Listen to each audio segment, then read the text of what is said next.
मुख्यमंत्री पुष्कर सिंह धामी को खुला चैलेंज दिया गया है। मुख्यमंत्री धामी आगे क्या करेंगे, इसका इंतजार पूरा उत्तराखंड कर रहा है। चैलेंज ये है कि क्या वास्तव में मुख्यमंत्री उत्तराखंड के लिए काम कर रहे हैं या फिर अपनी कुर्सी बचाने के लिए काम कर रहे हैं। धामी पर कई गंभीर आरोप लगाए जा रहे हैं और इन आरोपों की वजह सिलक्यारा टनल हादसा है, जिस हादसे के बाद रेस्क्यू ऑपरेशन 17 दिन तक चला और सफलता मिली तो धामी उत्सव में डूब गए। अब उसी उत्सव के बीच ऐसे ऐसे सवाल धामी से पूछे जा रहे हैं जो उनके पसीने छुड़ा सकते हैं। मैंने पहले भी कहा था कि शुरुआती दौर में सरकार की इच्छा शक्ति में बहुत ही कमजोरी दिखी और मैं आज इस बात को दोहराना चाह रहा हूँ।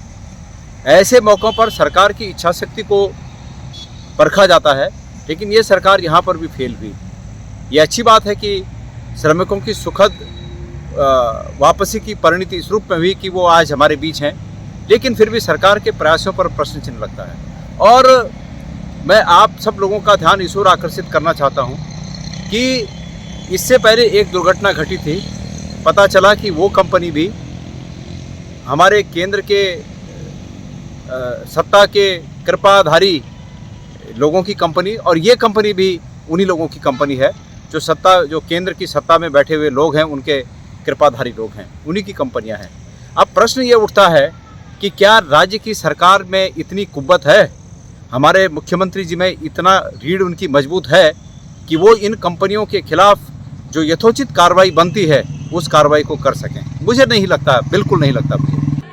किसकी कृपा पर ये कंपनियां उत्तराखंड को लूट रही हैं? किसकी कृपा पर उत्तराखंड को बर्बाद किया जा रहा है? किसकी कृपा पर उत्तराखंड में लोगों की जान आफत में डाली जा रही है? धामी से यही सवाल हैं और कृपा वाला सवाल धामी को भी जरूर चुभेगा। जो सरकार बनी है ये भी उन्हीं केंद्र के लोगों की कृपा के आधार पर बनी है। जब आप कर्ज उनसे कृपा कर्ज के रूप में लेकर अपनी सरकार चला रहे हैं, सरकार बना रहे हैं, तो उस कर्ज की अदायगी के रूप में जो EMI आप उत्तराखंड को लूट कर वहाँ भेज रहे हैं और अपनी कुर्सी बचाए हुए हैं, मुझे नहीं लगता कि आपके अंदर कुव्वत है कि आप उन कंपनियों के खिलाफ कार्रवाई कर सकें। चमोली में STP निर्माण के दौरान हमारे दर्जन से भी अधिक भाइयों ने अपनी जान दे दी।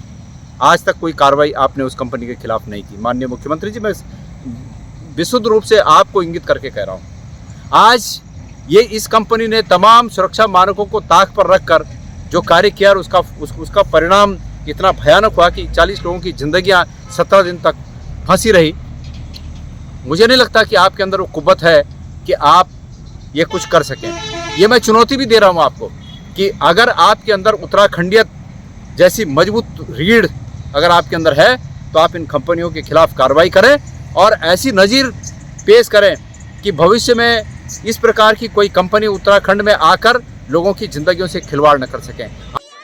तो क्या उत्तराखंड लूट का अड्डा बन गया है? क्या उत्तराखंड माफिया और दूसरे बड़े लोगों के लिए ATM बन गया है? क्या उत्तराखंड की सरकार उत्तराखंड के हितों की रक्षा नहीं कर पा रही? क्या उत्तराखंड की सरकार उत्तराखंड के लोगों की जान की परवाह नहीं कर रही? सवाल बहुत सारे हैं। इन सवालों का जवाब कब मिलेगा ये भी कोई नहीं जानता, लेकिन इतना तय है कि धामी के खिलाफ अब जो मोर्चा खुला है उससे संकट जरूर बढ़ेगा।